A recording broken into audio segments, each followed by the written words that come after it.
আল্লাহ বলেন ওয়ামাল হায়াতুদ দুনিয়া ইল্লা মাতাউল গুরুর। যারা মনে করছো দুনিয়ার জীবনে তুমি সফল হয়ে গিয়েছো, না না, দুনিয়ার জীবন তোমার সফলতার জায়গা নয়। দুনিয়ার জীবনটা তুমি যেহেতু সফলতা মনে করছো, এটাই চিরস্থায়ী মনে করছো, না না, এই দুনিয়া তোমাকে একদিন ধোঁকা দিবে।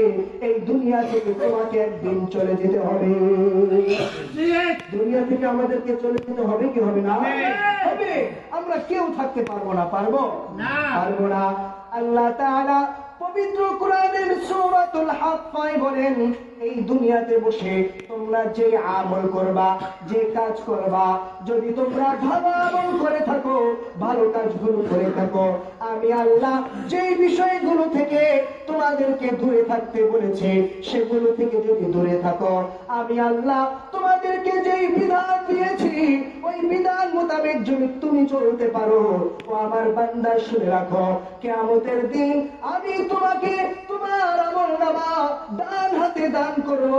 আল্লাহ বলেন ফাআম্মা মান উতিয়া কিতাবাহু বিয়ামিনিহি ফায়াকুলু হাকুম ইকরাউ কিতাবিয়া।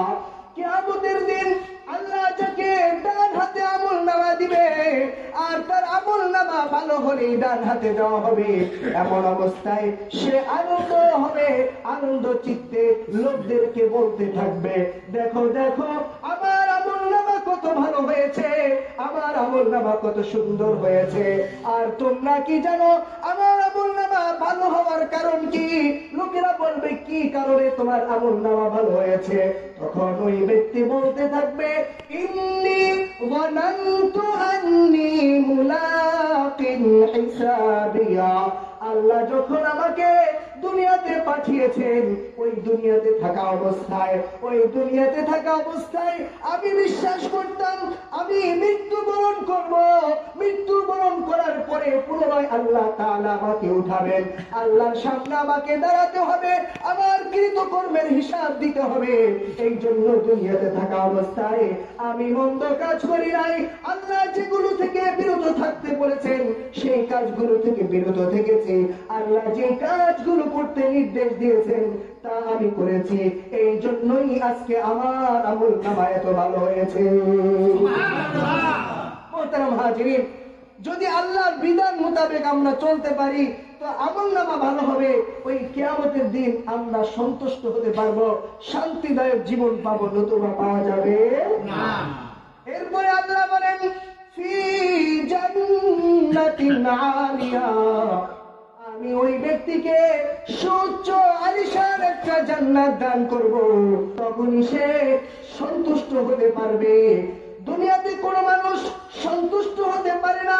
যার একটা চাকরি আছে 20,000 বেতনে, সে চিন্তা করে যদি বেতনটা 30,000 হইতো ভালো হইতো, এই চিন্তা করে কি করে না?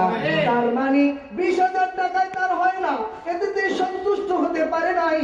যার একটা বাড়ি আছে, যার একটা টিনের ঘর আছে, সে চিন্তা করে যদি ঘরটাকে বিল্ডিং করতে পারতাম তবে মনে হয় আরেকটু শান্তি পাইতাম। অর্থাৎ দুনিয়াতে সে সন্তুষ্ট হতে পারে নাই, কিন্তু কিয়ামতের দিন আল্লাহ তাআলা যাকে জান্নাত দান করবেন, ওই জান্নাতে সে সন্তুষ্ট হতে পারবে, ওই জান্নাতে কোনো অভিযোগ থাকবে না, তার জান্নাতে কোনো কমতি থাকবে না। বলেন সুবহানাল্লাহ। আল্লাহ তাআলা তাকে বলবেন কুলু ওয়াশরাবু হানিআন বিমা আসলাফতুম ফিল আইয়ামিল খালিয়া। ও আমার বান্দা, দুনিয়াতে থাকা অবস্থায় আমি তোমাকে সুদ থেকে দূরে থাকতে বলেছি, এই জন্য তুমি সুদ খাও নাই, কষ্ট করেছো, তুমি ঘুষ খাও নাই, মিথ্যা কথা বলো নাই, মানুষকে ঠকাও নাই, কারো জমি জায়গা তুমি জোর করে নিয়ে যাও নাই, কারো প্রতি জুলুম করো নাই, আমি তোমাকে যে নির্দেশ দিয়েছি ফরজ নামাজ আদায় করার জন্য, তুমি ফজর পড়েছ, জোহর পড়েছ, আসর পড়েছ, মাগরিব পড়েছ, ইশা না পড়ে তুমি ঘুমাও নাই। ও বান্দা, আমি তোমাকে রমজানের রোজা রাখা ফরজ করেছি, তুমি রমজানের রোজা রেখেছ।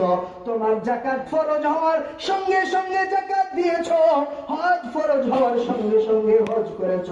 বান্দা, আমি তোমাকে যে আমল করার নির্দেশ দিয়েছি, যে ভালো কাজ করার নির্দেশ দিয়েছি, সবই তো তুমি করেছো। অতএব কুলু ওয়াশরাবু হানিআন বিমা আসলাফতুম ফিল আইয়ামিল খালিয়া। বান্দা, তুমি খাও, তুমি পান করো, আজকে তুমি যা চাইবা তাই পাবা, কোন জিনিস কমতি হবে না। দুনিয়াতে আমাদের অনেক কিছু কমতি থাকে, কিন্তু আল্লাহ যখন জান্নাত দিবেন, ওই জান্নাতে কোনো কিছুর কমতি হবে না। মোহতারাম হাজির, পক্ষান্তরে যারা দুনিয়াতে থেকে খারাপ কাজ করবে, দুনিয়াতে থেকে আল্লাহ তাআলার বিধানগুলো মানবেন না, আল্লাহ তাআলার যে নির্দেশ দিয়েছেন, যেগুলো নিষেধ করেছেন, সেগুলো থেকে বিরত থাকবে না, তো তার অবস্থা কি হবে?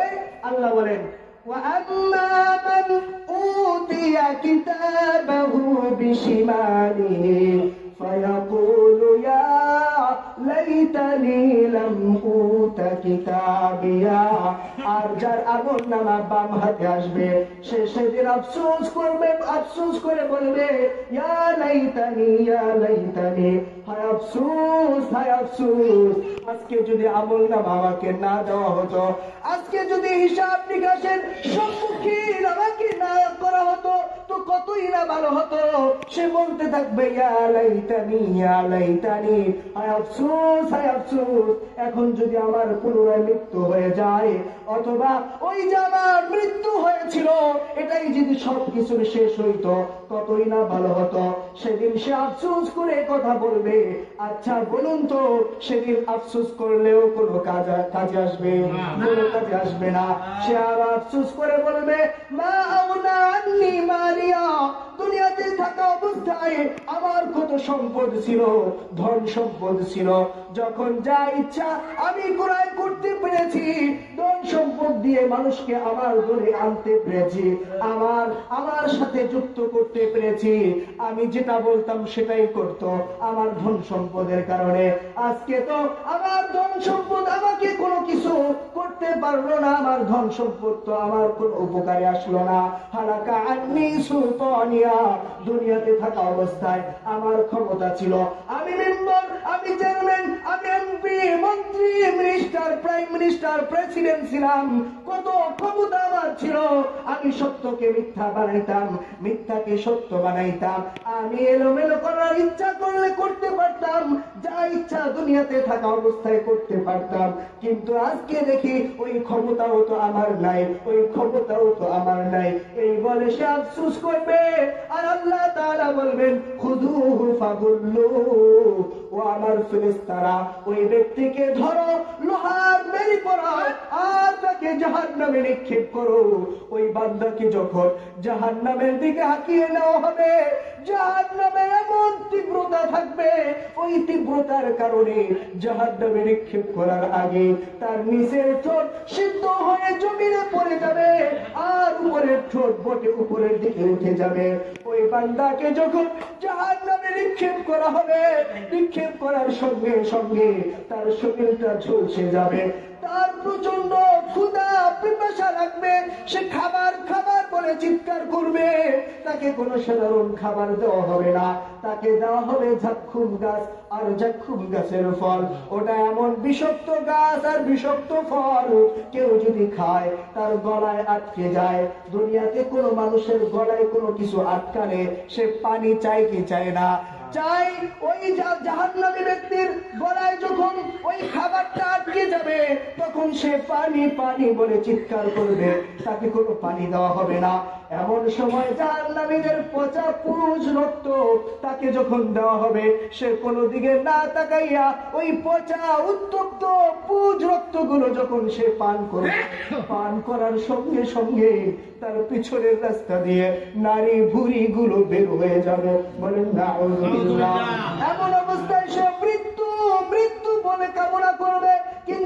তার মৃত্যু দেওয়া হবে না, সে পুড়তে পুড়তে আঙ্গারের মতো হয়ে যাবে, কয়লার মতো হয়ে যাবে। আবার আল্লাহ বলবেন কুন, তখন সে পরিপূর্ণ মানুষের রূপান্তরিত হয়ে যাবে, ফায়াকুন, সঙ্গে সঙ্গে হয়ে যাবে। এভাবে তাকে অনন্তকাল শাস্তি দেওয়া হবে। ও আমার ভাইরা, ও আমার বন্ধুরা, তাহলে বলেন দুনিয়াতে থাকা অবস্থায় আল্লাহর বিধানগুলো মানার দরকার আছে কিনা? জাহান্নাম থেকে আমরা সকলে বাঁচতে চাই, তাহলে আমাদের আল্লাহর বিধান মানতে হবে।